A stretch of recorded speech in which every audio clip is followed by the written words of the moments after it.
Jaganmohan Reddy capital విషయంలో చేసిన పొరపాటు. విశాఖ రాజధాని అనే దాన్ని విశాఖ ప్రజలు, ఉత్తరాంధ్ర ప్రజలు ఆహ్వానించలేదు. ఉత్తరాంధ్ర ప్రజలు కోరుకోలేదు. పైగా రాజధాని వస్తే మాకు అనవసర ప్రశాంతత పోతుంది అనే భయము వాళ్ళలో ఏర్పడింది. పైగా ఆ 3 రాజధానుల ముచ్చట కూడా తీరలేదు. చివరకు మిగిలిందంటే అమరావతి పోయింది, విశాఖ రాలేదు. చివరకు విశాఖ ప్రజలు కోరుకోలేదు, అమరావతి ప్రజలు కోరుకున్నారు. ఇది వాస్తవంగా తెలుగుదేశం దీన్ని ప్రధాన అంశం చేయలేదు. కానీ కృష్ణా, గుంటూరు, ఈస్ట్ వెస్ట్ ఈ ప్రాంతాల్లో ఖచ్చితంగా అమరావతి ఒక ఎఫెక్ట్ ఇచ్చింది. అలాగే మిడిల్ క్లాస్లో కూడా క్యాపిటల్ ఎఫెక్ట్ ఎంతో కొంత ఉంటుంది. ఇది 5వ కారణం. 6వ కారణం ఏంటంటే స్థానిక ఎమ్మెల్యేల పట్ల, వైసీపీ నేతల పట్ల తీవ్రమైన వ్యతిరేకత. ఆ వ్యతిరేకత ఉంది కనుకనే 50 మందికి పైగా అభ్యర్థులు మార్చారు.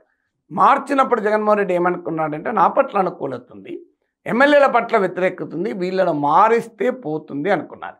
కేసీఆర్ మార్చక దెబ్బతింటే జగన్మోహన్ రెడ్డి మార్చి దెబ్బతిన్నాడు. ఎందుకు మార్చి దెబ్బతిన్నాడంటే ఆయన ఎమ్మెల్యేలను తీసుకెళ్లి వేరే చోటుకి డిప్యుటేషన్ లాగా పంపాడు.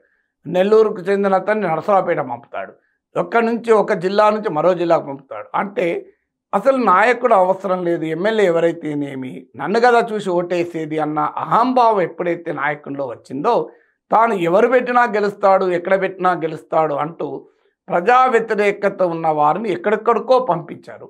అది అభ్యర్థుల్ని మార్చడం వల్ల కూడా యాంటీ ఇన్కంబెన్సీని అధిగమించలేకపోయాడు జగన్మోహన్ రెడ్డి. చాలా క్లియర్గా ఇది కనబడ్డది.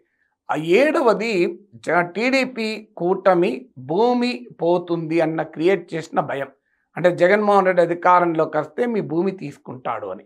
వాస్తవంగా ఆ చట్టం నీతి ఆయోగ్ చట్టం, టీడీపీ అసెంబ్లీలో మద్దతు ఇచ్చిన చట్టం.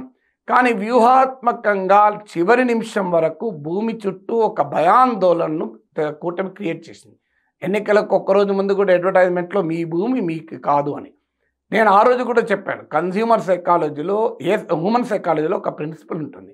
ఒక పొటెన్షియల్ గెయిన్ పట్ల అట్రాక్షన్ కన్నా ఒక ఫియర్ పట్ల అవర్షన్ ఎక్కువగా పనిచేస్తుంది. అంటే తనకు ప్రయోజనము వస్తుంది అన్న ఆకర్షణ కన్నా తనకు ఒకటి పోతుంది అన్న ఆందోళన ఎక్కువ పనిచేస్తుంది. ఆ సైకాలజీ ప్రజలపైన పనిచేసినట్లుగా కనబడుతుంది.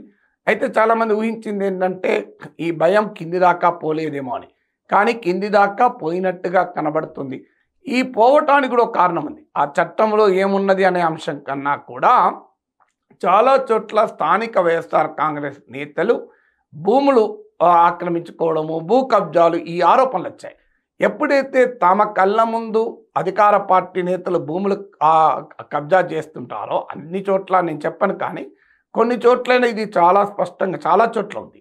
అందువల్ల ఎప్పుడైతే తమ అనుభవము కూటమి క్రియేట్ చేసిన భయం ఈ 2 లింక్ చేసి చూసుకున్నప్పుడు ప్రజల్లో ఆ చట్టం పట్ల అనుమానాలు పెరిగాయి.